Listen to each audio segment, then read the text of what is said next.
La Riera de Mediona. La Riera de Mediona, que dona nom al municipi, neix al terme de la Llacuna i desemboca al riu Anoia, a Sant Sadurní. El seu pas per Mediona es nodreix de diferents torrents i travessa diferents entorns físics i mediambientals. Hi trobem zones amb una vegetació típica de ribera, amb algunes espècies introduïdes com els pollancres i els plàtans, i també canyissars empobrits on abunda sobretot el canyís i la boga. El primer entorn són els plans agrícoles de Sant Joan, que comencen del molí fariner de Cal Trill, encara al terme de la Llacuna, amb un primer tram de cereals i vinya.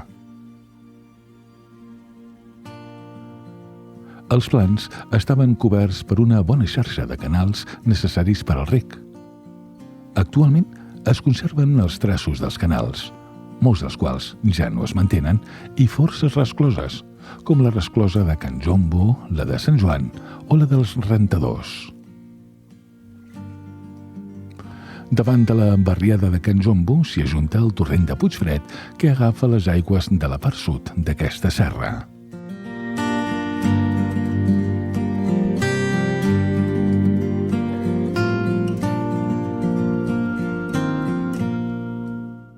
En el nucli de Sant Joan, des del pont de la Colomera fins passat el nucli del Molí, la Riera discorre entre zones d'horts.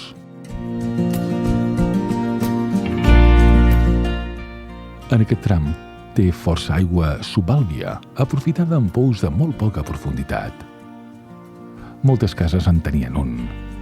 En el passat, teuleries i fassines s'establiren prop de l'aigua de la Riera. Són espectaculars els plàtans de la zona del camp de futbol.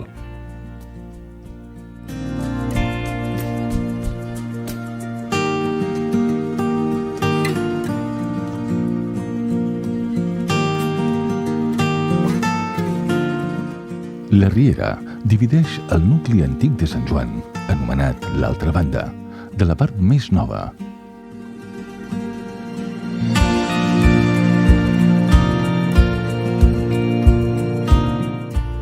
L'església i les cases més antigues del poble estan documentades per primer cop al segle XIII i la part més nova que es va començar a construir cap al segle XVIII.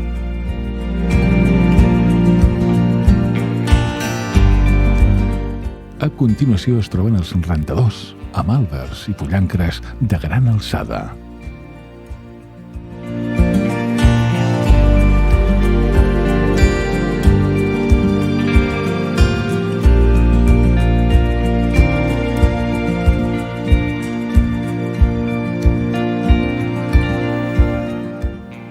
Més endavant, hi ha el barri del Molí, que pren el nom de l'antic molí fariner.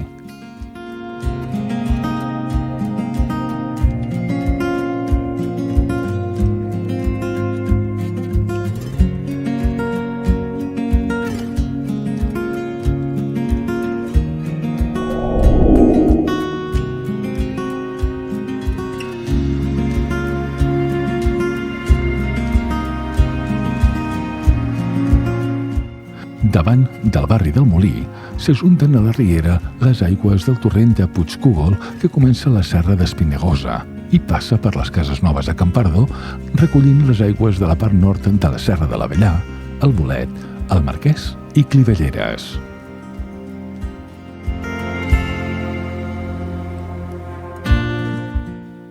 A partir del Molí, la Riera es va anar obrint pas a través de la serralada prelitoral i va formar un paisatge molt pintoresc, de cingleres i de pèlegs. Hi trobem el pèleg gran sota el barri del Molí i més enllà els pèlegs de les Bruixes i de l'Escolà, la Balma dels Lladres.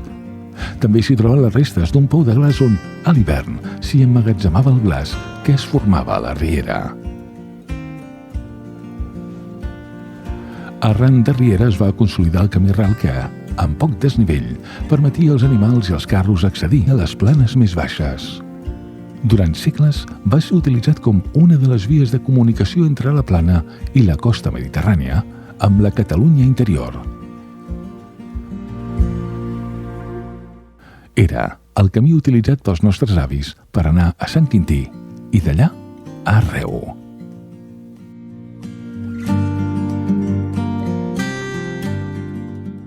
Precisament en aquest tram de riera trobem l'indret exacte on el pintor Jean-Charles Langlois va immortalitzar el pas de les tropes de Napoleó per aquest indret a principis del segle XIX.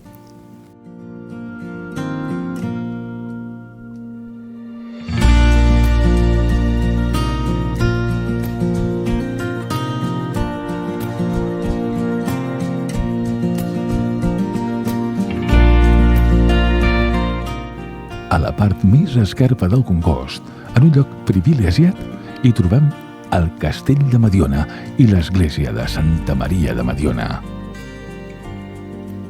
La principal funció de la fortalesa era controlar el pas natural. En temps de guerra s'utilitzaria per dificultar el pas de l'enemic i en temps de pau podia servir per a cobrar taxes al pas de mercaderies. La primera notícia històrica de l'existència del castell és de començaments del segle XII, amb la presència cristiana i formant part de les fortificacions de frontera. El recinte més antic es va adaptar al cim del turó i d'ell en resta la Torre Rodona.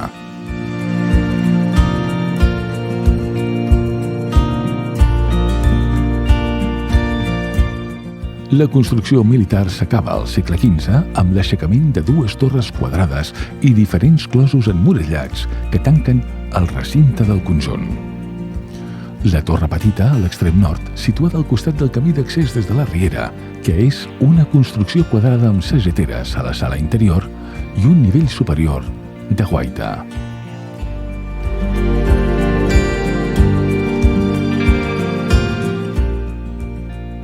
La Torre Grossa, situada al vèrtex sud-oest de la fortificació, és una construcció de planta quadrada que consta de 2 nivells i una terrassa superior, protegida per murs de pedra de 2,5 metres de gruix i amb accés a l'aigua d'una mina propera, reunia les condicions per a convertir-se en el darrer reducte de resistència davant un possible atac.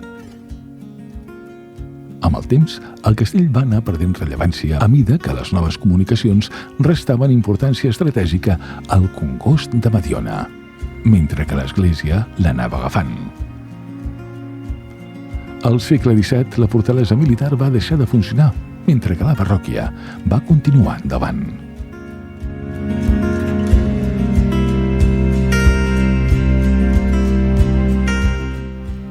Passat el Congost de Santa Anna, la vall s'eixampla.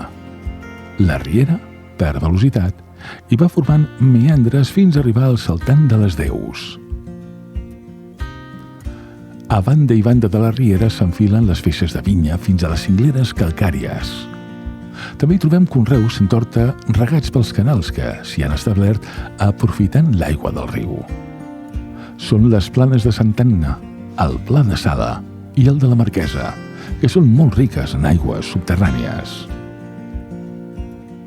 A l'alçada de l'ermita de Santa Anna es produeix una surgència de l'aigua de l'aqüífer anomenat de Carme Capellades. L'aqüífer té una zona de recàrrega que prové sobretot dels termes de Carme, Capellades, la Llacuna i Mediona, que surt a l'exterior de la bassa de Capellades i a les Deus, entre altres.